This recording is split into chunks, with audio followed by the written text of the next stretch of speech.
একসঙ্গে গভীর সমুদ্রে মাছ ধরতে গিয়েছিলেন কয়েকজন জেলে। সেখানেই হঠাৎ তাদের চোখে পড়ল সাগরে ভাসতে থাকা একটি মদের বোতল।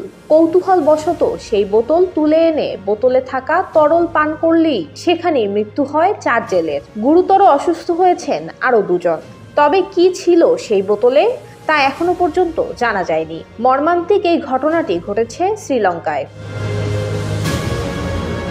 দক্ষিণ এশিয়ার এই দ্বীপ দেশের দক্ষিণ উপকূলে অবস্থিত টাঙ্গাইল শহর থেকে প্রায় 320 নটিক্যাল মাইল দূরে এসব বোতল খুঁজে পান জেলেরা। মূলত মাছ ধরার জন্যই সেই জেলেরা সেখানে গিয়েছিলেন। শ্রীলঙ্কার নৌবাহিনীদের দেয়া তথ্য মতে ভুক্তভোগী ওই জেলেরা মদ ভেবে সমুদ্রে পাওয়া ওই বোতল থেকে তরল পান করেছিল। শ্রীলঙ্কার মৎস্য এবং জলজ সম্পদ বিভাগের মহাপরিচালক সুশান্ত কাহাওয়াত্তে বলেছেন, নৌবাহিনী তাদের তীরে ফিরিয়ে আনার চেষ্টা করছে।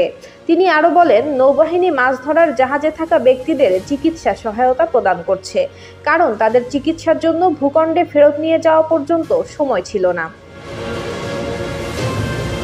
শ্রীলঙ্কার নৌবাহিনী স্থানীয় সংবাদ মাধ্যমকে জানিয়েছে, জেলেদের মাছ ধরার ওই নৌকাকে অন্য একটি জাহাজের মাধ্যমে তীরে ফিরিয়ে আনা হচ্ছে।